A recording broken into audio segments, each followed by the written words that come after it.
Hi, this is Brian Bieron with Platform Economy Insights, and today's topic for our briefing has to do with the collection of sales taxes, primarily from internet retailers here in the United States. I circulated an article earlier this week on the topic of whether or not non-U.S. retailers were essentially avoiding sales tax collection now that the Supreme Court has ruled that states can force at least some bigger internet retailers to collect and remit their state sales taxes, regardless of whether or not those retailers have a presence in the states that used to be called the Quill Standard. It's no longer in force now following the decision that's called the Wayfair decision. You have this new environment where at least some, if not all, internet retail will have duties for the collection of sales tax. Now, based on my background, if you came by my cube and asked me what was happening on sales taxes related to the internet, you would be in for a little bit of a long discussion. It happens to be one of the topics that I know, or at least care, a lot about. But at least at this point, YouTube limits Platform Economy Insights briefings to just 15 minutes, so you're all safe, and I'm going to work hard to not even go that long.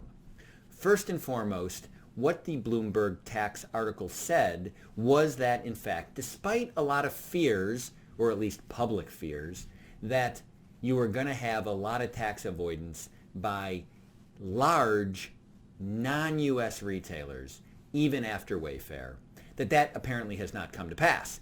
Now, the reason why it's particularly noteful here at Platform Economy Insights is that the experts noted that it was state marketplace tax collection requirements and mandates that was being thought of as the solution to this problem. Now, admittedly, the problem has not come to pass, but the solution, if it becomes a problem, is considered to be marketplace tax collection mandates. What are those? Essentially what that is laws at the states that require e-commerce marketplaces to do the tax collection and remittance on behalf of all the sellers. This goes to the issue of in-state or local presence, which has been a part of tax collection law for a long time. In fact, on the international level, and we'll get to that in the end, it's been a part of tax duties and responsibilities for pretty much the modern tax era. Essentially, businesses who have a presence have greater tax obligations than businesses who don't. And in fact, businesses that have zero presence tend not to have tax duties at all.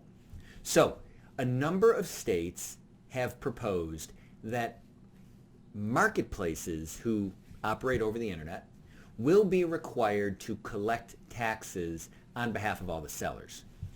This tends to impact, in the United States, businesses or even smaller enterprises that sell over e-commerce marketplaces like Amazon, eBay, and Etsy. The reason why this is seen as a solution to the problem of non-U.S. tax avoidance is that non-U.S. smaller retailers all use those platforms, just like, to be honest, small and mid-size U.S. retailers use those platforms. And by putting the mandate on the marketplace, which tends to be, of course, larger in terms of the total volume of commerce than any of the individual sellers, the states believe that they have an answer that avoids the challenge of whether or not post-Wayfair they can put tax burdens on small remote internet users.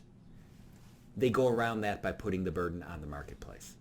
The marketplace may or may not have presence in each of the states, but after the Wayfair decision, the technicality of physical presence doesn't matter anymore.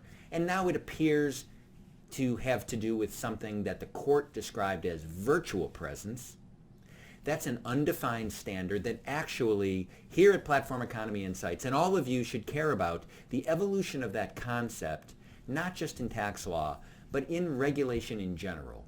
Because virtual presence, which basically boils down to using the internet or being used by people who use the internet, creating the same kind of legal and regulatory requirements that in the past actually being present somewhere brought. So nobody really knows what virtual presence means, and that's going to really matter. But in the tax space, Wayfair said if a business had virtual presence, then they would be required to collect taxes. And a number of states have decided that it would be easier to look to the marketplace as having virtual presence than deal with all the sellers. Plus, it would be a lot more convenient to just set up tax collection agreements with a few big marketplaces rather than go after all the different small sellers.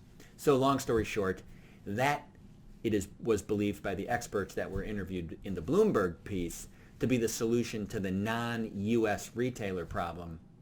And it's undoubtedly going to be playing out among U.S. users of the platforms as well. Now, this is not just a U.S. sales tax issue. The very same fundamental question of whether or not sales tax type taxes would be imposed on cross-border internet-enabled commerce has been playing out outside the U.S. as well. In fact, countries like Australia with their GST, their goods and services tax, New Zealand, the European Union with their VAT tax, those are also all being dealt with by both reducing any kind of exemptions that used to exist for cross-border, small package, low-value commerce, often meaning internet commerce. And the method of choice that was really, from an international perspective, the sort of vanguard was Australia, has been to put the burden on marketplaces as well. And I believe it's similarly because where the users of the platform in terms of non-domestic, sort of foreign retail, ended up in most cases being very small enterprises that had no remotely kind of substantial presence, substantial establishment in these different countries. The larger marketplaces often, in fact in most cases, do. So in a country like Australia, businesses like Amazon or eBay or Etsy have some kind of presence, and therefore putting a burden on them was much easier from a legal perspective than putting a tax burden on the sellers who are in countries all around the world. And so it was a marketplace tax collection mandate, not unlike what we're seeing now in states, as I said, on the sales tax issue. So number one, this is not remotely limited to the United States, but we are seeing this around the world. Secondly, this is not just sales taxes on stuff that's being sold from sellers in one country to buyers in another, but there are a whole range of taxes and eventually, I would think, other regulations where these concepts of both virtual presence and also the use of marketplaces and platforms to impose and collect the taxes, because in most cases it's the platform that will be more likely to have the local presence than maybe the remote sellers would have, that we're going to see this play out. So it's a big and exciting issue. Again, it's one I admitted at the start that I like to talk about and care about a lot.